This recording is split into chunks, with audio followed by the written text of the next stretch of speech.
and welcome to the Dynamic Duel Podcast, a weekly show where we review superhero films and debate the superiority between Marvel and DC by comparing their characters in stat-based battle simulations. I'm Johnny DC. And I'm his twin brother, Marvelous Joe. And this is the episode we've been looking forward to for like 2 years now. This is our review of The Batman. Yeah, you've seen it twice. I've seen it once. I liked it even more the second time I saw it. Really? So what you're saying is you didn't really like it the first time? No, I really, really liked it the first time, and I loved it the second time. I do feel like it's the kind of movie that you either really like or you love. Like, nobody hates this movie because it's just so objectively well made. Unless you're me, who just merely liked it. Don't lie to yourself. It's not healthy. But we'll talk all about the movie later on this episode when we get into the review. Before that, we're going to break down the comic book movie news items from the past week, including the Morbius final trailer, the DC League of Super Pets Batman teaser, and the news that the Marvel Netflix series are moving to Disney Plus this month. As always, we list our segment times in our episode description, so feel free to check out the show notes if you want to skip ahead to a particular topic. And we want to give a quick shout out to two of our executive producers, John Starosky and Zachary Hepburn. They started their own podcast where they talk about films.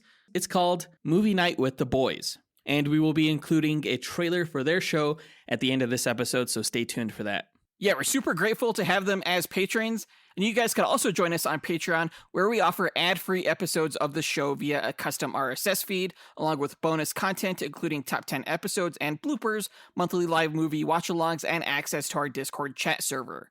Check it out right after this episode at patreon.com/dynamicduel, which is linked in our show notes. Our lowest tier is only $2 a month. And with that out of the way, quick to the no prize. A no prize is an award Marvel used to give out up until the 90s to fans. Our version, the Dynamic Duel No Prize, is a digital award we post on social media that Jonathan draws for those who we feel gave the best answer to our question of the week. Last week's question, tying into the news that Chameleon was cast for the Kraven film, we asked, who is your favorite Spider-Man villain and why? Yeah, we got a lot of answers. Let's go ahead and break down the honorable mentions as well as the no prize winner. Our first honorable mention goes to Dustyn Balcom, who said, Hey, Dynamic Duel, Dustyn Balcom here. I was going to go with Venom, but at this point in time, he's more my favorite anti-hero than he is a Spider-Man villain to me. So I'm going to go with Alistair Smythe, or the Spider Slayer. I just like how intelligent he is, building the Spider Slayer army, as well as building the suit for himself to make himself to the point of being a real force to reckon with going up against Spider-Man. I love Alistair Smythe's Spider Slayer robots. It would be so cool to see them in a live-action movie. It would be like Spider-Man versus the Transformers, right? That would be awesome. Wasn't he the dude with like the accent in the cartoon and had like those weird shoulders later on? Yeah, he had those little blasters on his shoulders. Yeah, he was a weird character in the Spider-Man cartoon. I think that was my first exposure to him. But I think I've only read a few comics that actually had him as a villain. But I like him as a concept. You know, a lot of heroes have villains who are basically inventors. Like you have Arcade, Lex Luthor. The power of invention has nearly limitless applications.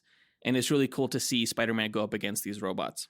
Yeah, I'm not going to lie. You had me sold with Spider-Man versus Transformers. Yeah. That'd be really cool. Yeah. Great answer, Dustyn. Our next honorable mention goes to Laksh Dangi, who said, I think Green Goblin. My name is Laksh Dangi, and I think Green Goblin. Everyone saw in No Way Home he was such a menace. And in No Way Home and in the comics, he's such a damn menace. But in the comics, there are many more villains. Green Goblin, right now in the movies and right now in the world, he is the best one. That was adorable. You're right. Green Goblin is such a menace, whether it be in the comic books or the Sam Raimi movies or even in Spider-Man No Way Home. He definitely is a force to contend with for Spider-Man. Yeah, I've always thought of Green Goblin as Spider-Man's arch nemesis. He is the Joker to Spider-Man's Batman, as it were. So yeah, I totally agree with your answer. Great answer. Yeah, and thanks for calling all the way from India, Laksh. Great to hear from you. A few years ago, I read the 4-issue Spider-Man India miniseries. I thought that was a lot of fun. And he showed up again in the Spider-Verse story. He has such a cool look to him. Our final honorable mention goes to Frank Hogan, who said, Hey y'all, this is Frank Hogan. The only answer is Green Goblin. Norman Osborn. He's Spider-Man's original arch enemy, the most petty. He got hella drip over the waves. He runs shit, and he's had the most story potential out of all the villains, even in the Raimi series and beyond. Like he's just the best villain we've had so far, more or less. And he's gonna take this. Yeah, again, there's a reason why the Green Goblin has showed up as a villain in each of the Spider-Man franchises. He's just terrifying. Yeah, like Frank said, he's got that kung fu drip with his sweet-ass goblin glider and his scary outfit and his pumpkin bombs. He's just so iconic, and he makes it so personal for the wall crawler. Every time you see him on screen or in the books, you know that Spider-Man's in for some shit. We want to give a quick thanks to Jacob Bell, Taylor Glad, and Benjamin for also taking the time to visit our site and record an answer. But the winner of this week's No Prize is Christian Rabito, who said, Hey, this is Christian Rabito. I'd say that my favorite Spider-Man villain and Marvel villain overall is the Lizard, aka Kurt Connors. I just think he's a very tragic, misunderstood character who means well, but I also really enjoy his power set. I like his healing factor. I think he gives Spider-Man a run for his money most of the time. Stronger, faster, more agile than Spider-Man. And I think No Way Home also did him dirty. I'm not sure why he was in the movie. So yeah, it's the Lizard. I think both No Way Home and the Amazing Spider-Man movie did Lizard dirty. I think he's a lot more fearsome than either film gave him credit for. He is a fantastic villain. Very similar to Spider-Man in terms that he was a scientist who gained these animal powers. I can't wait to put him in a duel. A lot of people want us to put him in a duel against Killer Croc, but that's a crap duel because the Lizard can lift like 12 tons. How much can Killer Croc lift? 2 tons. Okay, that's about the same amount that Sabretooth can lift. So, spoiler alert, in our next episode, we are going to be pitting Killer Croc versus Sabretooth, which I think will be more interesting because instead of like a crocodile versus an alligator, it's going to be who'd win between like a super crocodile versus a super saber-toothed tiger. Sorry for all you Killer Croc Lizard fans, but Lizard would have won because he's stronger, he's faster, he's smarter. It was just no contest. Says you. These are all factual statements. Okay. Well, congrats once again to Christian Rubito. You win this week's No Prize. If you, the listener, want a shot at winning your own No Prize, stay tuned to later on in this episode when we'll be asking another question of the week. And with that out of the way, on to the news.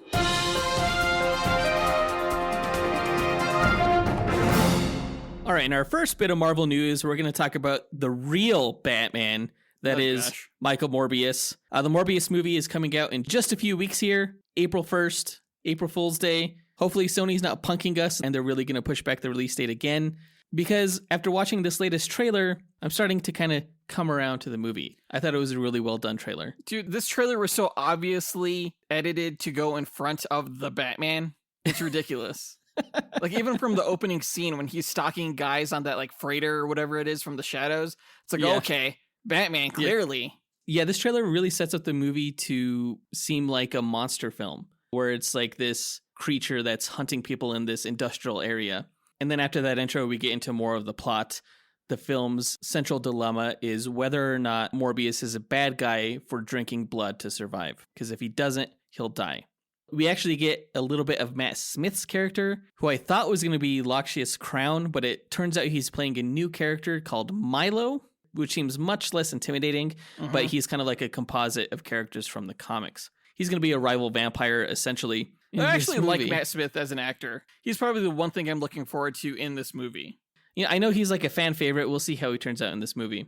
The action scenes look pretty dope, I do have to say. It does look like there's going to be a lot of bullet time, but I think it showcases the character really well.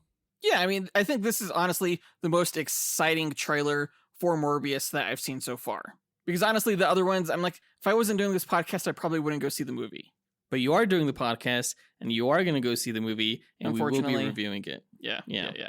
I do have to say, this past week, I've learned that Jared Leto is an actual vampire. Did you know that he's 50 years old? Yeah, and dude looks like he's in his early 30s. I'm like almost half his age, and he looks younger than me. Fuck that guy. You're not almost half his age. Fuck you. I'm like 10 years past half his age. There you go. We also got a lot of Michael Keaton in this trailer, spouting a lot of things like become who you're supposed to be and stuff like that. It was a little bit weird because why would Adrian Toomes, the Vulture, know much about pseudo-vampirism? Right. I don't know. I think that was also for the Batman crowd. They were like, oh, look, it's the first Batman, my childhood Batman. I see your games, Sony. You're not tricking me. Also coming out, DC's next film in theaters will be the DC League of Super Pets, which released a brief 1 minute long teaser focusing on Batman. In it, we see Batman, voiced by Keanu Reeves, talking with Ace the Bat Hound, who's voiced by Kevin Hart, and they're just kind of sharing their similarities. I didn't realize that Keanu Reeves was doing the voice of Batman. I knew he was in the movie, but I wasn't sure who he was going to play. He does a pretty decent Batman voice. Oh yeah, he does a great Batman voice. I mean, it's obviously Keanu Reeves, but it fits really well. I'm looking forward to it. I really like the character design that they have on display here. Really? I was going to say I did not like the character design. It looks like they're trying to do like Incredibles style for these characters, for the Justice League members. I don't like it. Why would you not like that? He looks fat, dude. Well, so did Mr. Incredible. Well, there you go. I did like seeing Ace in a like cape and cowl, though. It kind of shows me that the other super pets will actually be in costume later on in the film, which is pretty cool. Yeah. I have to say, out of all the trailers that we've seen for DC League of Super Pets, I like this one the most as a concept because it seems like it's what the comic books are about, where you have the pets of the Justice League going on their own adventures. But we know from other trailers that the conceit of the film is really these like strays being led by Crypto, who eventually, I think, come to be adopted by the Justice League. Yeah, and honestly, this is probably my favorite teaser trailer for this film as well. I really hope that they, in the future, will release others just like it with like Chip and Green Lantern and that pig and Wonder Woman. Yeah, considering the name of this trailer is the Batman teaser, we might get like a Wonder Woman teaser or Aquaman teaser, something like that. Flash teaser. That'd be great. Don't get a fish around Aquaman, though. Dude, I saw a video of people asking Jason Momoa about the fish. He looks like he regrets that so much. He was just so pissed off. I actually did laugh out loud at the end of this trailer when Superman has the Batman squeaky toy for Crypto, and Batman's like, that better be an officially licensed figure or I'm going to freak out. Yeah, that made me laugh too. I can't say that I was looking forward to this film before, but I definitely am now. I think it'll be fun. Yeah, a little bit of Keanu Reeves goes a long way. Right? I wouldn't even mind seeing Keanu Reeves as Batman in live action. I think he could pull it off. Absolutely. But that brings us to our question of the week. Who is your favorite live-action Batman actor and why? And that includes the most recent Robert Pattinson as the character. Record your answer at dynamicduel.com by clicking on the red microphone button in the bottom right-hand corner, which will prompt you to leave us a voicemail. Your message could be up to 30 seconds long, and don't forget to leave your name in case we include you on the podcast. We'll pick our favorite answer and draw that person a Dynamic Duel No Prize that we'll post to social media. Be sure to answer before March 12th. And in our last bit of news, we learned this past week that Marvel will be moving the Netflix series, including Daredevil, Jessica Jones, Luke Cage, Iron Fist, The Punisher, and The Defenders, to Disney Plus on March 16th, which is incredible news. Not only are a majority of those shows really well made and fascinating in terms of the stories they tell, especially Daredevil, right? But also, this is big news for the platform itself, considering that a lot of these shows are TVMA. It's very adult content that'll now be on what is traditionally a family platform. Yeah, I did not see this coming. I didn't think this would ever happen. This is huge news for the Disney Plus platform. And it really makes me wonder how long this has been planned and if it was meant to coincide with the release of Moon Knight. It's possible. Yeah, this may signify that Moon Knight is going to have much more mature content on it. What Disney Plus is going to be doing is they're going to be updating their parental controls so that you can restrict content on each profile, and you could also put a PIN password lock on each profile. So only certain viewers will be able to access certain content. Yeah, and that's how it is for most of the platforms, like HBO Max, like Netflix. Right.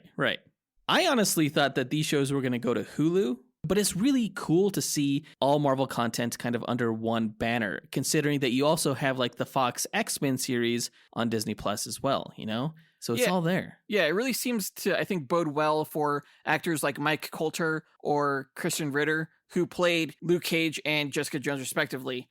Maybe like, Daredevil, they'll get to appear in the MCU eventually. Except for Iron Fist, fuck that guy. Yeah, hopefully they reboot that whole part right there. But yeah, it's nice to see these characters come back.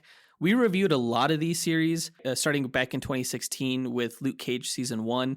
I think the only seasons that we're missing are Daredevil Season 1 and Jessica Jones Season 1. Otherwise, we reviewed all these seasons. Yeah, maybe we'll get around to reviewing those now that they're on Disney+.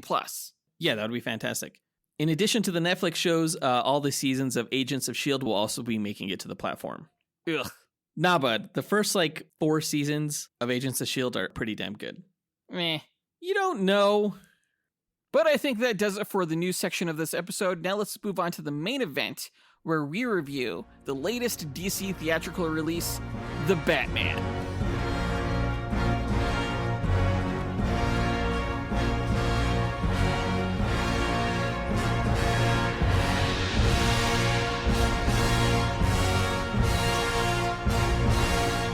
Okay, The Batman, directed by Matt Reeves, is DC's first solo feature starring the character in a decade. Christopher Nolan's Batman trilogy, which includes 2008's The Dark Knight, is widely considered to be among the best superhero films ever made, films that redefined the superhero genre and established Batman's dark and realistic cinematic tone. Ben Affleck, of course, took over the role of Batman in 2016's Batman v Superman, and he was supposed to write and direct a Batman film featuring his version of the character, but he stepped down from directorial duties, and Warner Brothers hired Matt Reeves to replace him, as they wanted a film auteur to handle the character. Now, although Reeves liked Affleck's action-heavy script, he wanted to tell a story that showcased Batman's detective skills, so Reeves began writing an original Batman screenplay from scratch, which culminated in The Batman. A lot of fans weren't happy that Affleck's film would never be realized, and some, even myself, scoffed at the idea that a better Batman film than The Dark Knight could ever be made. Now, while I'm hesitant to say that Batman was a better film than The Dark Knight, It wasn't. it is, without a doubt, a cinematic masterpiece. It's a hard-boiled, neo-noir murder mystery that, as promised, leans heavily into the detective side of Batman. So if you haven't seen this film yet, spoiler warning, we will be discussing the film's plot at length, so get to the theater and check out this film before listening to this review. Yeah, there are quite a few surprises to be had within the movie, which is not surprising given its runtime. Yeah, and there's multiple reveals, not just for the central mystery of the film. So don't ruin it for yourself.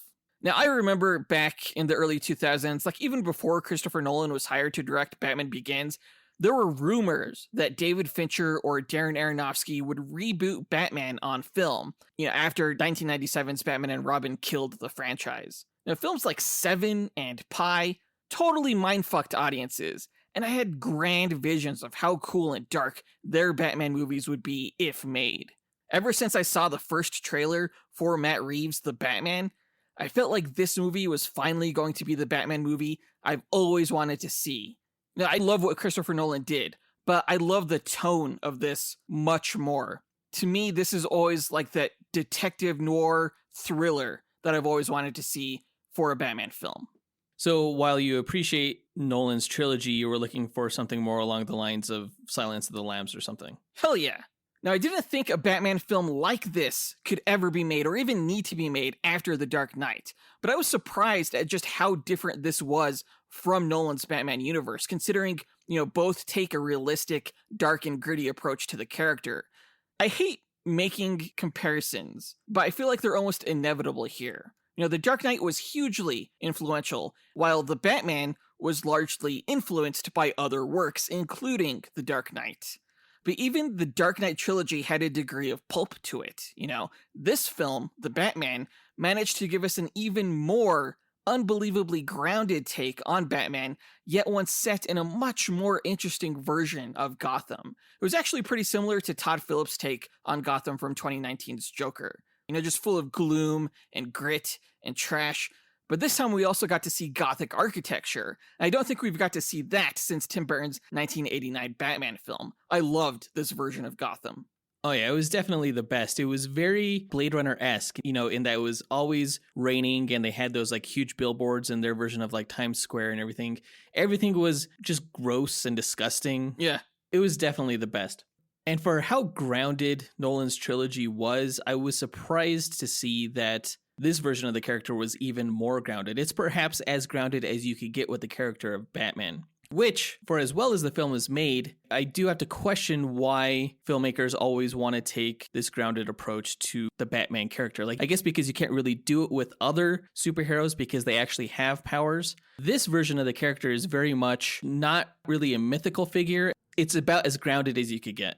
I mean, this is not a fully realized version of Batman or Bruce Wayne just yet. But there's something about those formative years, the story of how one man uses his rage to become this legendary monster. That's fascinating. Batman may not be like fully realized Ben Affleck Batman at this point in the film, but to me, that almost makes him more relatable. And yeah, I've said before that, Marvel's characters are relatable, where DC characters are aspirational or mythological. Batman is probably the most relatable character out of DC's pantheon. In the sense that someone could actually possibly do this? Hell yeah. Not really, though. That'd be dope. But no, yeah, in the sense that he doesn't have superpowers. So I think that's what kind of draws a lot of filmmakers to him and why they want to take this approach to the character. It's because audiences really relate to it, and therefore you could tell a more personal story, which this does. Do you have a preference between mythical Batman, who's more of a force of nature type character, or do you prefer a version of Batman that you think could exist in the real world?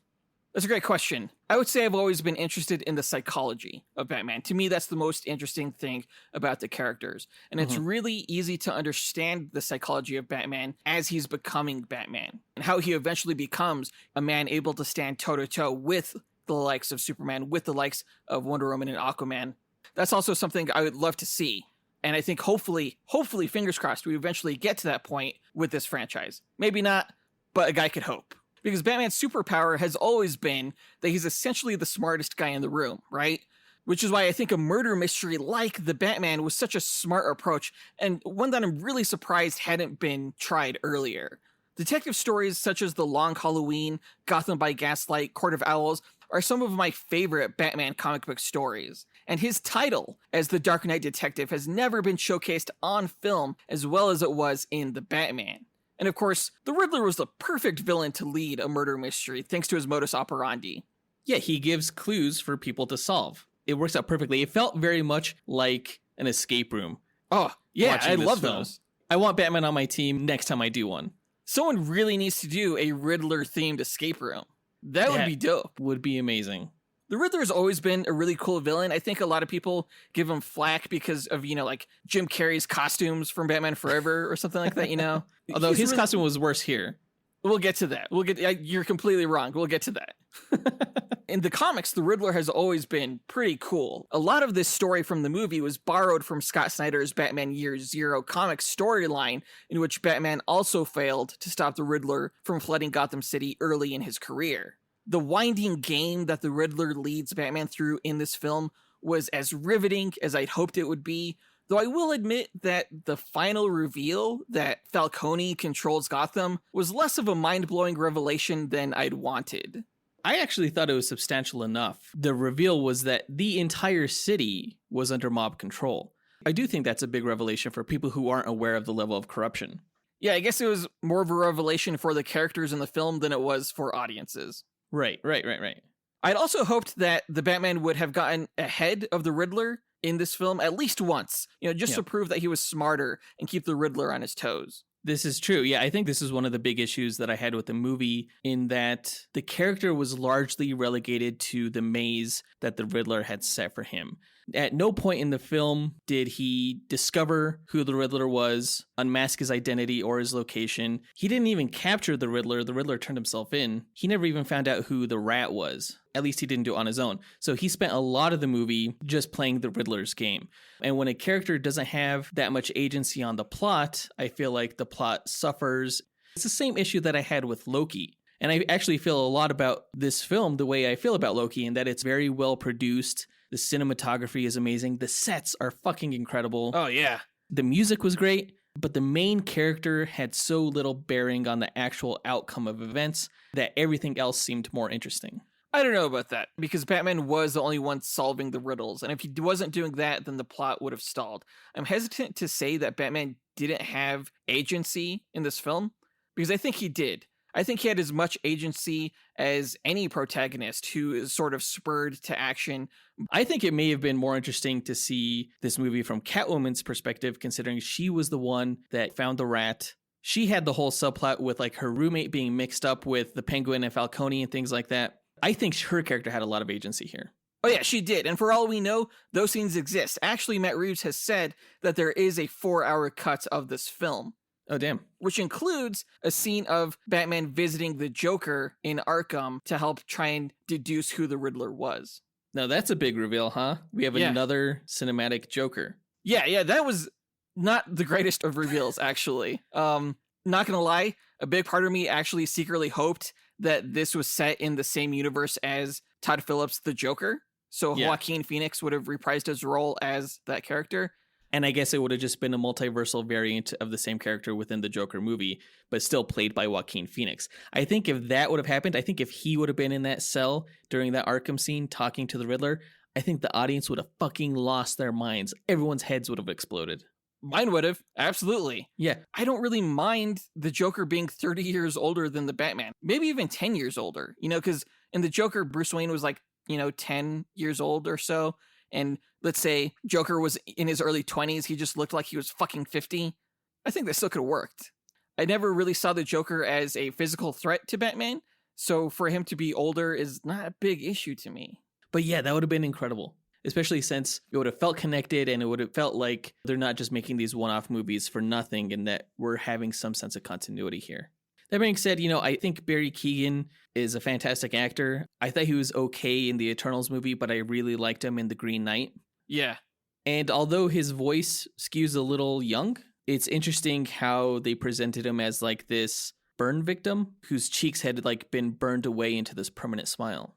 No, that's not what you saw, actually. His face was disfigured, but Matt Reeves' take on the character, and he said this in interviews, was that the Joker wasn't going to be disfigured by an acid bath, but he was born sort of like The Man Who Laughs, that German movie that the Joker was inspired by in the comics. He would be born with a permanent smile. And so his face was fucked up so much so that I actually thought we were looking at Killer Croc the first time we saw him, or maybe Two-Face. I've heard Two-Face, but I guess, again, in interviews, he said that because he was born with this permanent smile, he was abused throughout his life. And so he sort of sees his life as this kind of sick, twisted joke. And he's just really good at like getting into the minds of people. I agree with you. I think Barry Keoghan is terrific. I'm definitely interested in seeing more of him. And I really hope Matt Reeves releases that scene between him and Batman. I think he said that he was going to. So really look forward to that. Now, am I getting old, or is the casting of Robert Pattinson, Paul Dano, and Barry Keoghan make this all seem like Batman babies? Like they're getting old. They're all like our age, or even younger. Well, again, it's early years Batman. What are you going to do? This is just going to keep happening as we get older. It sucks. That's reality, though. I don't want to hear that. One thing this film did better than any other solo Batman film was showcase the fear and dread Gotham's criminals have toward Batman. The film is bookended by narration from Batman, and as we hear him talking about how fear is a tool at the beginning, we see these criminals haunted by areas of dark shadow after they notice the bat signal is lit, and they just run away. Batman's like, they think I'm hiding in the shadows, but I am the shadows. Such a badass line. I loved that. Then we see Batman step slowly out of a dark, shadowy hallway like he's fucking Michael Myers or some movie monster. It was so awesome. Yeah, that was pretty effective. Like, you didn't want to be the villain who's next to that shadowy corner where the Batman was waiting for you, Exactly. Very boogeyman-esque. Totally. He was the boogeyman in this film. Now, this wasn't the stealthiest of Batman. Like, this isn't Ben Affleck taking out half a room of bad guys before they even know what's going on. But this is definitely the scariest version of the character, like one who's confident in his brand and reputation and uses that to his advantage. Well, he was heavily armored, so that's why he could be so confident. This is definitely the most armored Batman we've ever seen, in that bullets literally bounce off of him, like he's wearing an Iron Man suit. Yeah, from the moment I saw the teaser showing Batman's new armored chest plate, I knew I was going to love this version of the costume so much. He's a tank, but he's also like very mobile. It's a nice marriage between the Dark Knight and Arkham video game costumes, I think. And his cowl is definitely my favorite on-screen cowl. At least he could turn his head in it. Yeah, totally, right? And I was a little thrown when I heard that the pins in his gauntlets were going to replace his batarangs, but that turned out to not even be true. Yeah, I don't think he ever used them. No, he did have like this like grapple that would come out from like the inner part of his gauntlet, and that was really cool. That was pretty cool, yeah. I don't think that this Batman was very mobile, though. You know, he definitely threw his weight around, but when you compare it to like the warehouse scene with Ben Affleck jumping over crates and shit like that, and you see this guy barely running at all, I think it doesn't really feel that much like Batman to me, who I usually perceive of as a ninja, not this armored brawler. You need to see the Batman again, because he was like leaping over rails in the club and stuff like that. He was moving around a lot. Do you think this version of Batman would be able to still kick ass outside of his armor? I think this version of Batman is actually smarter than other previous versions in that he's wearing this much armor. That may be true. One time in one of our debates, I told you Iron Man is better than Batman because he's smart enough to know that there's a better way to avoid gunfire than backflips. So you may be right. I really liked it. I love the handcrafted feel of it too. And that like also extended to his gadgets, like whether, you know, it was his bat utility knife, his wingsuit, or even his Batmobile. They all looked like they were made by him. And not Lucius Fox? Right. What did you think of the wingsuit? Well, it was entirely practical, which is not very exciting thematically. But since the movie is so grounded, you know, you still have those stakes. Although it was pretty ridiculous how he fucking slammed into the underside of a bridge and walked away. He's armored. It's okay. God. I was excited. I thought that was really cool. One other gadget that I thought was really cool were his contact lenses that recorded everything and had facial recognition. Like, I've always wanted Batman to have lenses built into his cowl so they could show that he has a heads-up display in the field. So I was kind of disappointed when we got yet another cowl without lenses, but the contacts pretty much made up for that. They were awesome. They were a pretty cool design, but yeah, I do remember thinking when he took them out of his eyes, I was like, this was the perfect opportunity to do bat lenses in his mask, and they didn't do it. Like, why do the contact lenses when you could have done a heads-up display? Because it's easier for the actor to show emotion when they show their eyes. They can't furrow their brow when their brow is covered in a cowl. So you kind of need that on film. But I think this was a nice concession. It's really cool. Same thing with the Batmobile.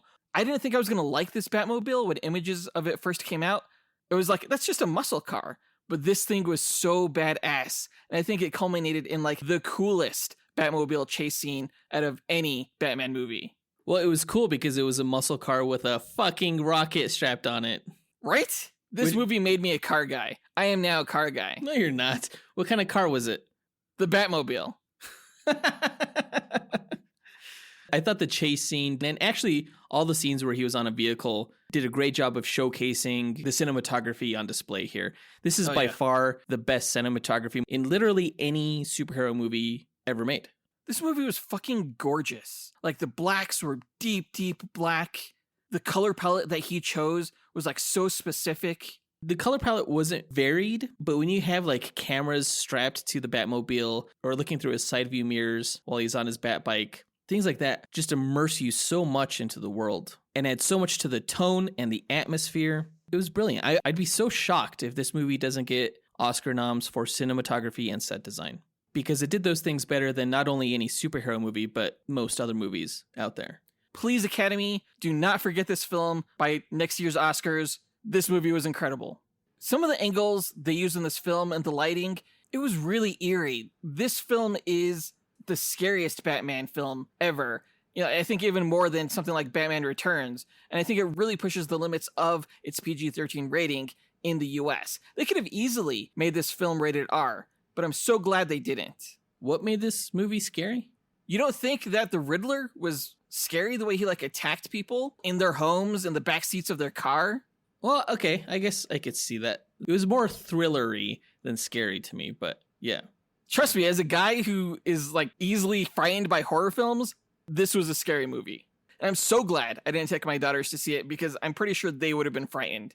Now, the film isn't perfect. Like, the first time I watched it, I thought the film's plot plodded forward slowly, intensely, but slowly, kind of like Batman's walk. The whole time, I was just anxiously waiting for the mystery reveal and the cathartic climax, but it was hard to tell when and what that was exactly.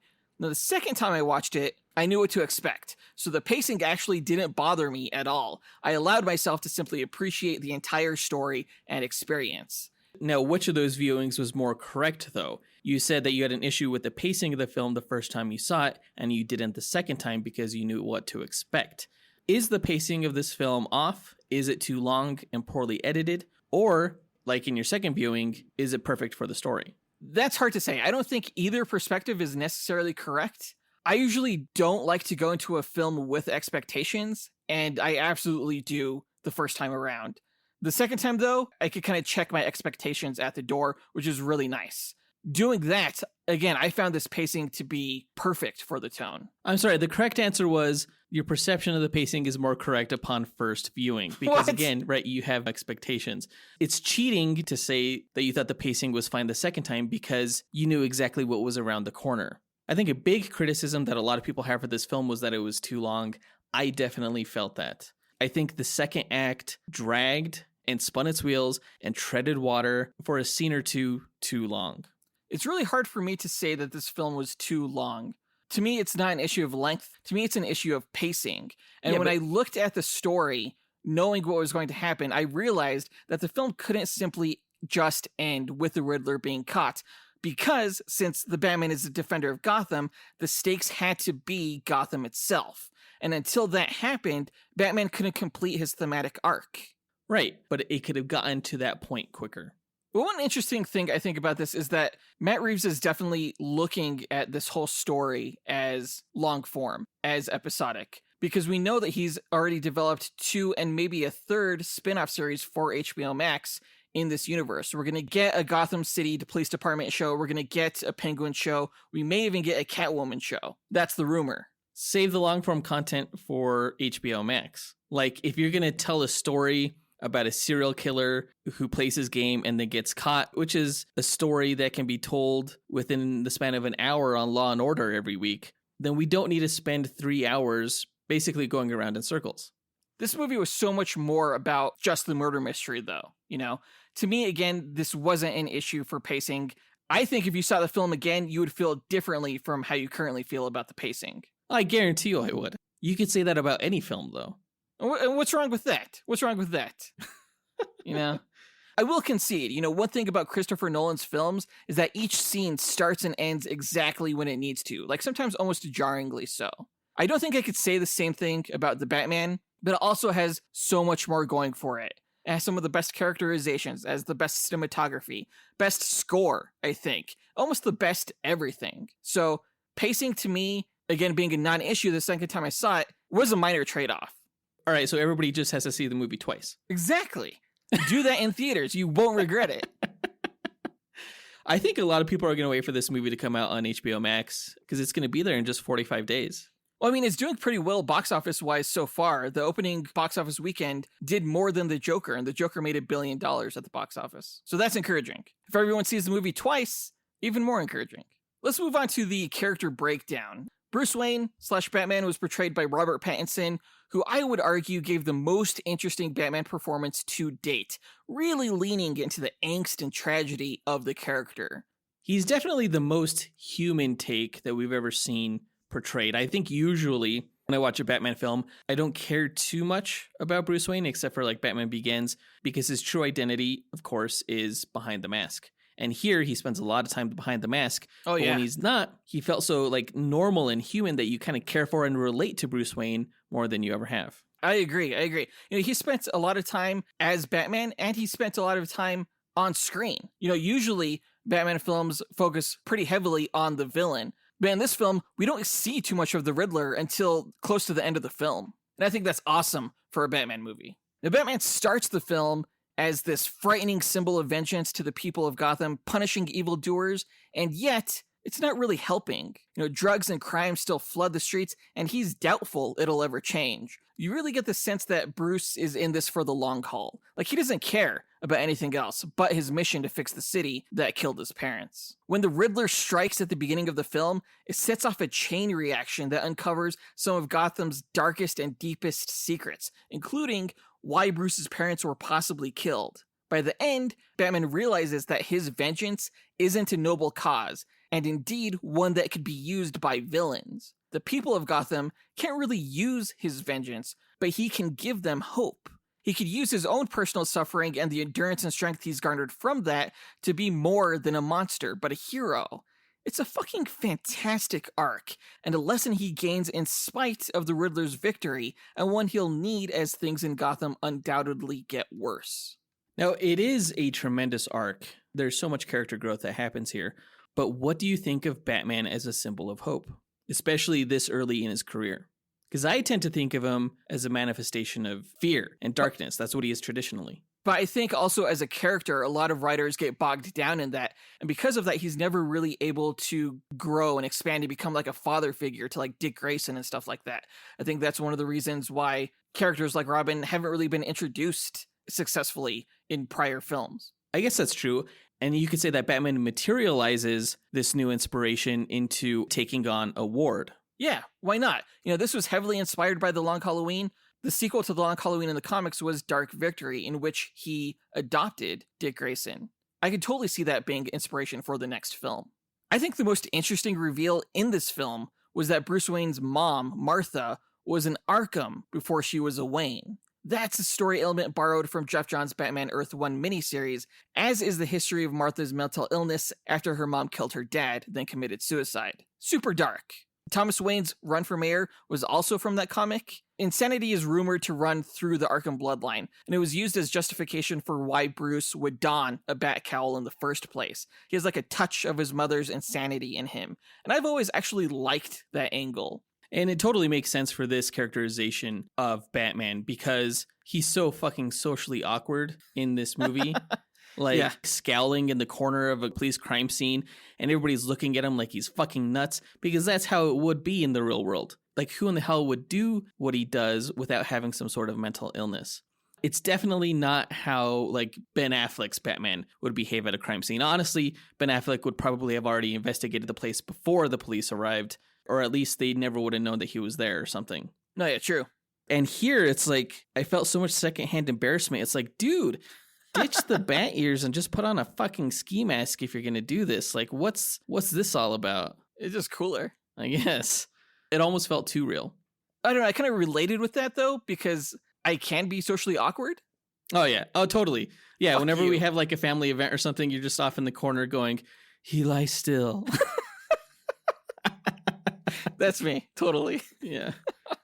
Moving on to Zoe Kravitz as Selena Kyle. She played her to fucking perfection. Oh, yeah. She is without a doubt the best and most comic-accurate actress to play Catwoman on screen, and I say that as someone who really, really liked Anne Hathaway and Michelle Pfeiffer's performances. Kravitz was this tough, sexy cat burglar that towed the line between good and bad. She was the first actress to not approach the role from a campy angle, and that did wonders for the character.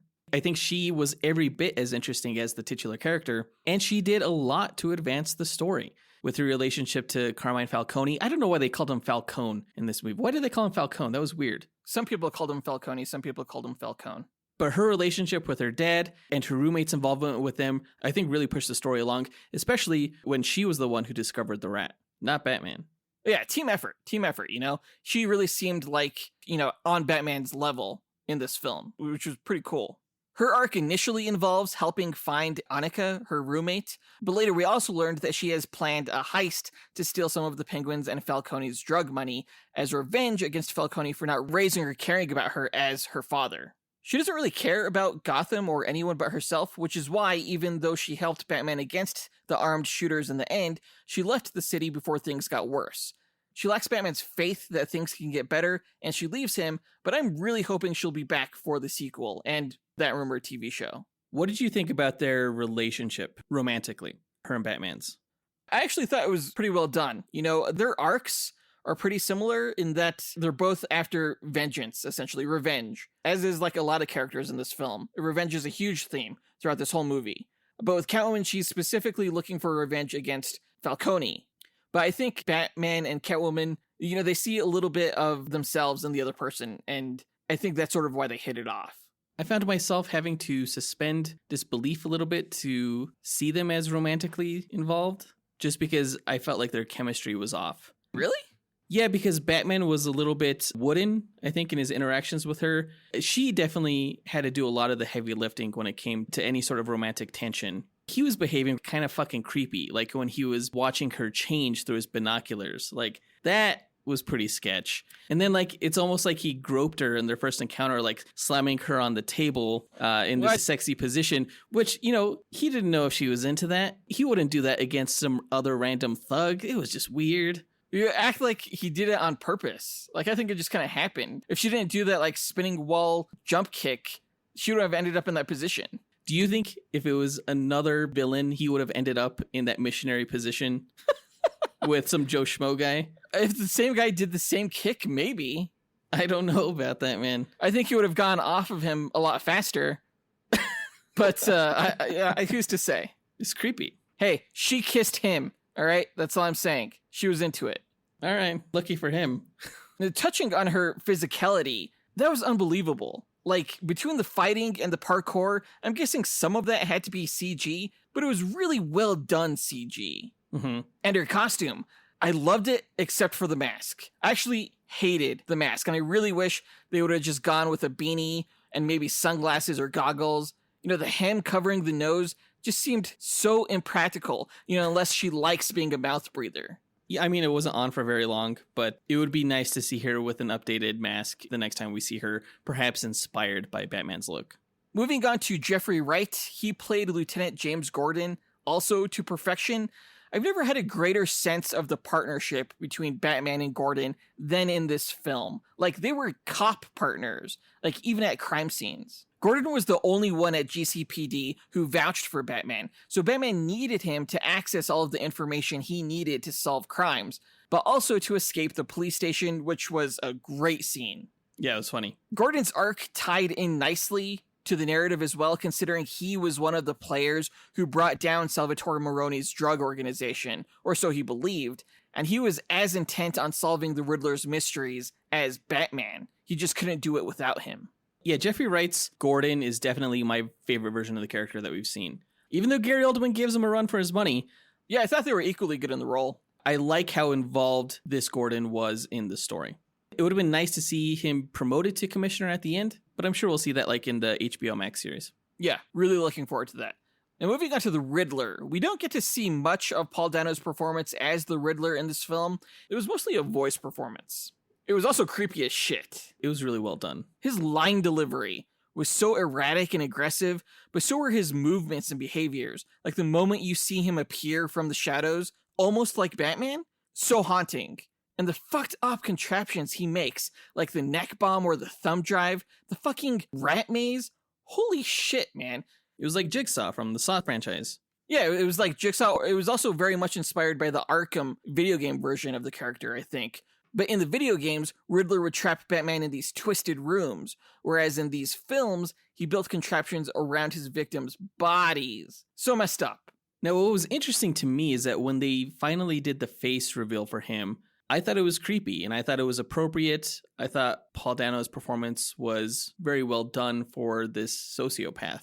But I heard laughter from the audience, and I can't figure out why. I think it was because it was surprising to them. I think you're expecting this evil-looking man, but instead you get like this sweet-faced dork, which is great for the Riddler. Yeah, I mean, like the character's not really supposed to be a physical threat. It almost makes it more creepy because it shows that the Riddler could be anybody, someone like you least expect. Exactly. I think the most interesting thing about the Riddler in this film was what they did with his arc. His motivation was very much inspired by Batman. He says that explicitly. But instead of going after criminals, Riddler went after the system. He enacted vengeance for his upbringing and broken promises from the establishment by punishing and killing corrupt officials in order to bring about what he described as real change. And he wasn't the only one who felt cheated by the system, as evidenced from his social following and his copycat follower who said he was shooting innocents due to vengeance. It's so believable a motive and a reaction that it's kind of uncomfortable and pretty scary. I'm not gonna lie.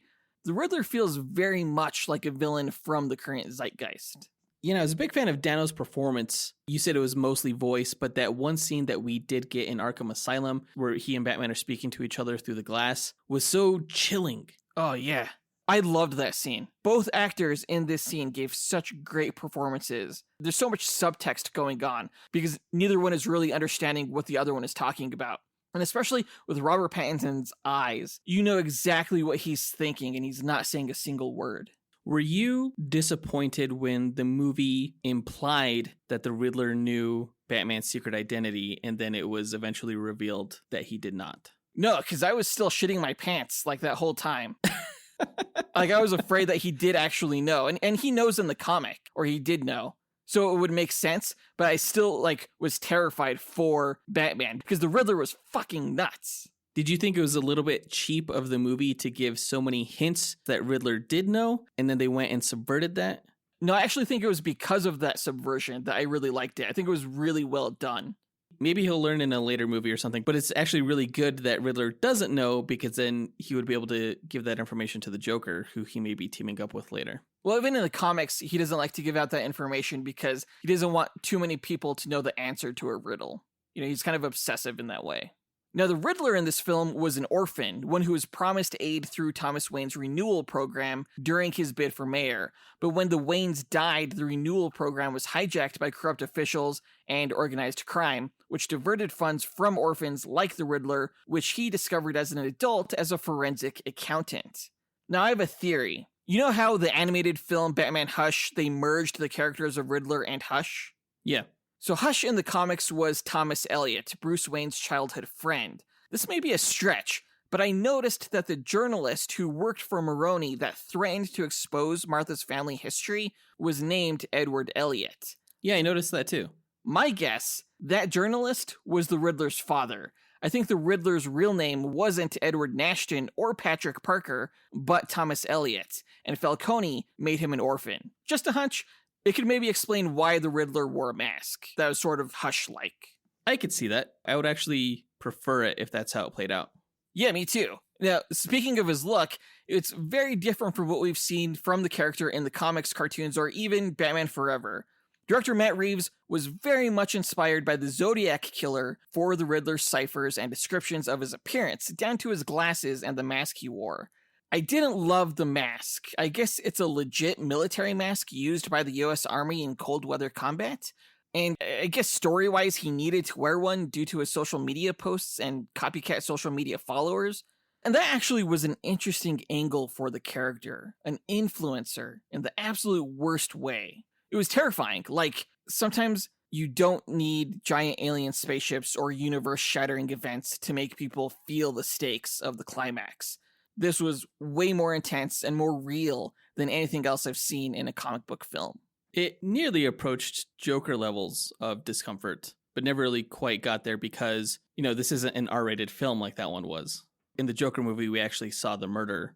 Let's move on to Colin Farrell as Oswald Cobblepot / the Penguin. Fucking unrecognizable in that role. Like, I knew he was playing him, and my brain was still like, nah, bud. The makeup job was just incredible. It was really well done. He had a lot more facial scars than I would have imagined, considering I usually perceive the Penguin as this more aristocratic type character. And here he was more like a Italian mobster. Well, like, one of his facial scars almost gave him like a beak-like feature. Oh, is that why they did it? Maybe. That's pretty interesting. But yeah, I don't even understand how that was Colin Farrell's voice. Right? So good. Such a great performance. Now, the Penguin starts this film as Falcone's loyal right-hand man, an up-and-coming mobster who runs the Iceberg Lounge and its secret club within, 44 Below. He's not in the film too much, but this was the best version of the Penguin we've seen on screen. Just this ruthless mobster, and it gets me super excited for his upcoming HBO Max spin-off series. Yeah, I'm kind of hoping that within that series, they kind of transformed the character into a little bit of what we know from the comics. Like, he tries to class it up a little bit, maybe even turns the Iceberg Lounge into less of a dance club and more into a posh lounge. And maybe give him an umbrella. Yeah, that'd be cool. Just to make it a little bit more comics accurate. I don't think you need to make it goofy. I think it could work. I liked how funny the Penguin was. Like, the scene of him being interrogated had the theater cracking up at both of the screenings I went to. There's two more performances I want to touch on briefly. Andy Serkis as Alfred Pennyworth and John Turturro as Carmine Falcone. Now, Serkis' Alfred was very much a battle-scarred soldier, and I loved that. We learned that he used to be in the circus and that he helped teach Bruce how to fight. He obviously cared for Bruce, and when Alfred was blown up, Bruce realized just how much he cared for Alfred too, so that was nice. I felt really bad for Alfred when he woke up in the hospital, after nearly being killed by this explosion. And the moment that he wakes up and he turns his head and he sees Bruce there by his side and he smiles to see his surrogate son there. And the first words out of Batman's mouth were like, "What the fuck, Alfred?" And like the expression on Alfred's face was like, "What? What's happening? Can you tell me where I am first?" Yeah, that was so messed up. I think Bruce was a little shit to Alfred in this movie. Well, you know how much Bruce's parents' death affects him, though? I mean, come on. Yeah, that makes it okay for him to be a dick. Gotcha. Okay. We also learned in that scene from Alfred that Falcone may have killed the Waynes, though nothing is certain, and I liked that. It was interesting. So, the Waynes either died because Falcone wanted to prevent Thomas from going to the media, or it could have been Salvatore Moroni, who wouldn't want a mayor in rival Falcone's pocket. Right. Or it could have been just some random guy who got scared and pulled the trigger. Yeah, any three of those things could have happened. It's not the most cathartic of reveals, but it does shed a little bit of insight into maybe why it happened. That's interesting. I like those theories more than, Joe Chill. Right, exactly. And speaking of John Turturro as Carmine Falcone, he was definitely more comics accurate than Tom Wilkinson in Batman Begins. I loved how they borrowed from The Long Halloween and mentioned how Bruce and Falcone have a history from when Thomas Wayne saved Falcone's life. And again, it was because of that connection that Moroni didn't want Thomas Wayne to become mayor and why he had Edward Elliot threaten to expose Martha. This whole story was so unbelievably well crafted. Yeah, the Long Halloween reference was nice because we had just got done seeing the animated version of that, I do wish they would have shown that as a flashback. And maybe, it was filmed and it just cut for time. 4-hour cut. Hashtag release the 4-hour cut of the Batman. No, God, no. Please.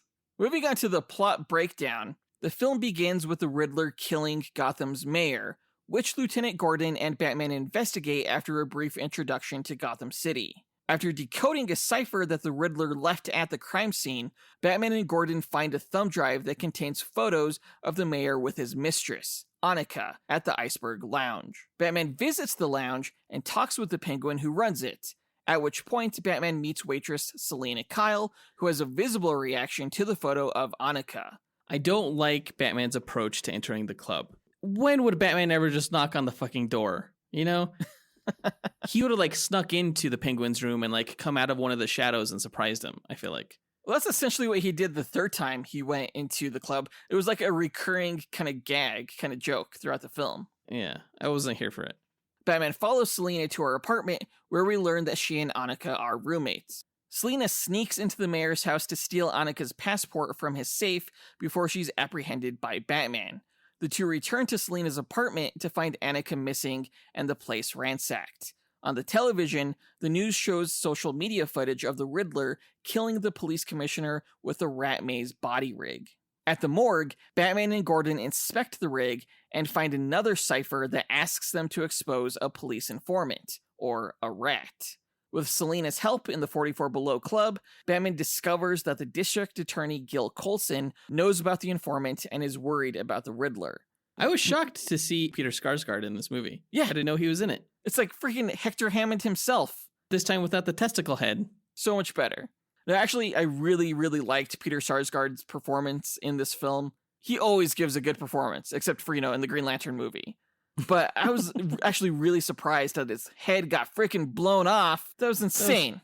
It did raise a question of why that would happen, considering that the Riddler needed Batman to fulfill his plot, and yet Batman could have easily died when that bomb went off. I don't know. He was pretty close, and he didn't seem to get any burn marks or shrapnel or anything like that. It must not have been the highest yield bomb. Or maybe it was just bullshit that he walked away unscathed. He just turned his head. The rest of him is armored, God. There you go. But speaking of that scene, a memorial service for the mayor is crashed literally by Coulson, who shows up with a bomb around his neck, which detonates before Batman can save him. Batman wakes up from the explosion at the police station, where he recognizes a corrupt cop, Kinsey, who is also a guard at the 44 Below. Batman and Gordon meet and suspect the informant could be the Penguin, who they track to a drug buy. Catwoman shows up and finds Annika's dead body in Kinsey's car, and she and Batman are noticed by the Penguin, who Batman chases down in his Batmobile. Now, as cool as the chase scene was, don't you think that Batman goaded the Penguin into it a little bit? Like, they were shooting at Batman, and then all of a sudden Batman was in his car, revving his engine, almost like daring them to jump in their own car. But it's like they didn't need to. They could have walked up to the vehicle with their guns still blazing. The last thing you would want to do is to put yourself into a chase sequence with a car that has a fucking rocket strapped to it. Well, I mean, so Batman did that specifically in order to protect Gordon and Selina from the Penguin's men. He wanted to distract them. I think the Penguin got really, really spooked by this car and was afraid of being run over, so he just wanted to get the fuck out of there. It felt like he played into Batman's hands so well there. It was like, come on, dude, let's race. Let's do it. Yeah. Don't be a chicken. Penguin is interrogated by Batman and Gordon, who points out that they've misinterpreted one of Riddler's clues.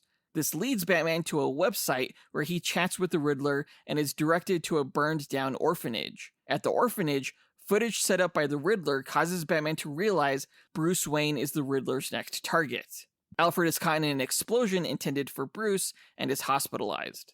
I actually thought it was really clever, the URL riddle. Yeah. I didn't catch that. URL Rata Alata, Yeah. as opposed to UR La Rata Alata. Exactly. It does make you wonder that if the Riddler thought Batman was an ally, why would he go through all this trouble to like play games with him as opposed to just approaching him outright, letting him in on his plan, and then having them partner up from there? After all, Riddler thought they were allies. Well, yeah, but he also really didn't know how to contact Batman. That's why he had to keep leaving him these cards like taped to people. I also just think he wanted Batman to prove how intelligent he was. Batman was able to get to places and do things that the Riddler couldn't. He even says that, like, I'm not physical. Like, my talent is my brain, you know, essentially. He needed Batman to sort of play this game for everything to unfold in the way that he had planned. Well, it was a very roundabout way to do that. He may have planned the whole thing without even considering that Batman would have become one of his followers, which he thought. Back to the plot. Selina reaches out to Batman to tell him she's going after Kinsey for Annika, and Batman learns that Selina is Falcone's daughter. Via social media, Riddler reveals that Thomas Wayne had a journalist killed by Falcone to protect his wife Martha's secret history with mental illness from being revealed. Bruce Wayne confronts Falcone at the Iceberg Lounge, where he learns that Falcone's rival Maroni had Bruce's parents killed, though Alfred at the hospital suggests that it may have actually been Falcone. Batman and Gordon find Selina with a tied-up Kinsey, and with evidence that Falcone killed Annika. Kinsey confesses that Falcone is the informant and actually in control of Gotham City. Selina goes to the Iceberg Lounge to kill Falcone, but Batman stops her while Gordon leaks the evidence revealing Falcone as the rat to the press. As Batman brings Falcone outside to the police, Riddler kills Falcone with a sniper rifle from his lair across the street. The Riddler is willingly arrested, and the police find the Riddler's confession and the mayor's murder weapon in his lair. Batman meets Riddler at Arkham State Hospital, where he learns that the Riddler thought Batman was his partner and knew the rest of his plan.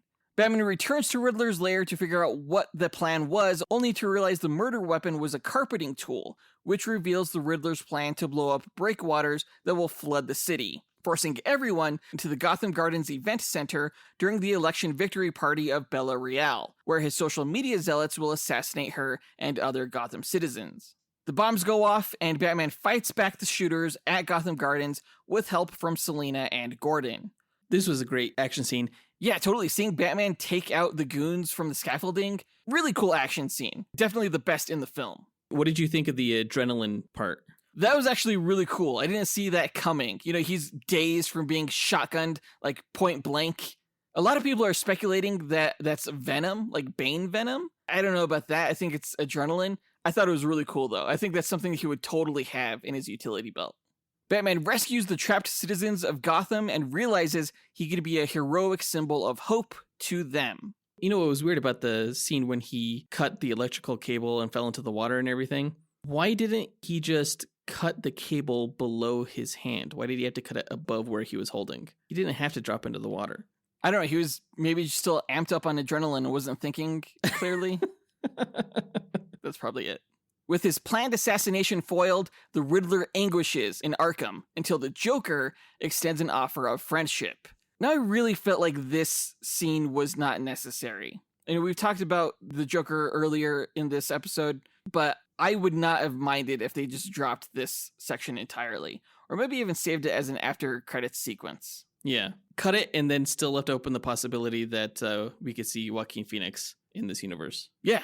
Selina asks Batman to leave the city with her before the inevitable power grab due to Falcone's death. Batman declines her offer, and the two ride off on their motorcycles in opposite directions. Now, the flooded city / power grab scenario almost seems like a no man's land type situation, yeah?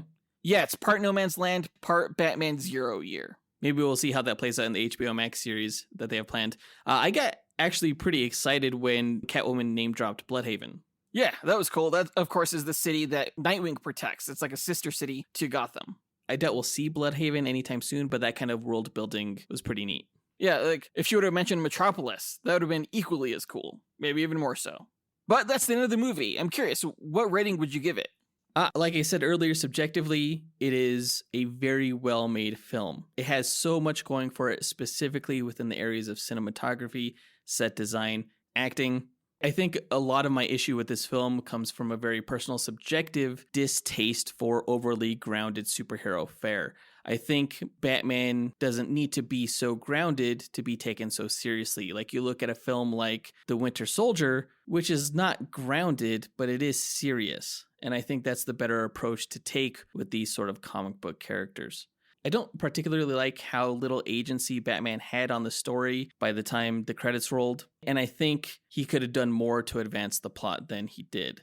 And finally, like the runtime, I do think that the pacing was an issue. I feel like you're discrediting this movie because it's not a Marvel movie. This is something better, I think. I think Ben Affleck's Batman movie against Deathstroke would have been a lot like The Winter Soldier. I still miss what that could have been. I think before I saw this movie, I would have said that, yeah, I would have preferred to have gotten Ben Affleck's Batman movie and that this was just a nice concession. But I honestly can't think of a more perfect Batman movie than this.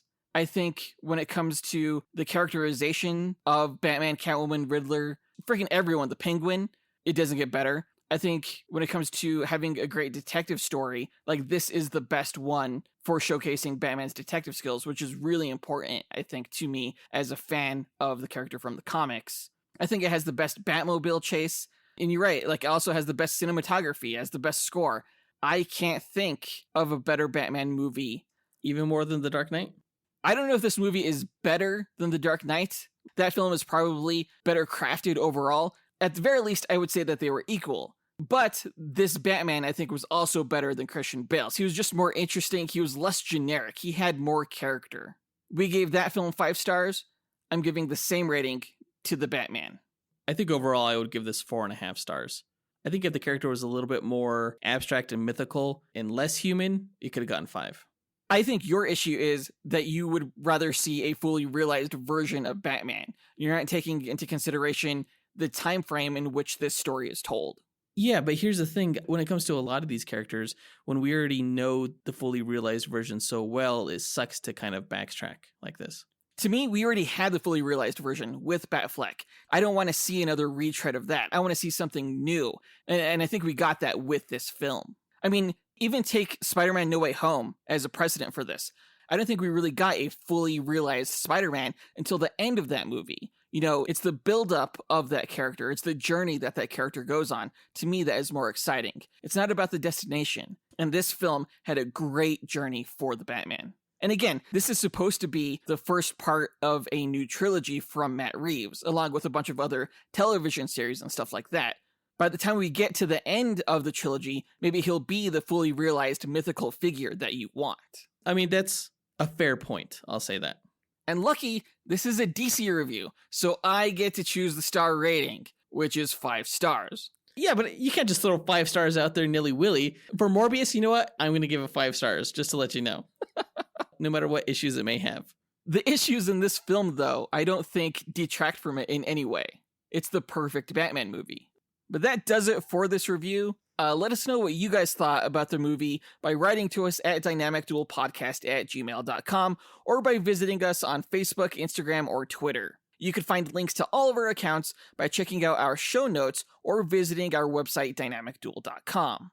And on our site, you could also find a link to our Patreon page where we offer ad-free episodes of the show via a custom RSS feed, bonus content including top 10 episodes and bloopers, monthly live movie watch-alongs, collectible pin sets, and access to our Discord server. Again, check it out right after this episode at patreon.com/dynamicduel, which is linked in our show notes. Our lowest tier is only $2 a month.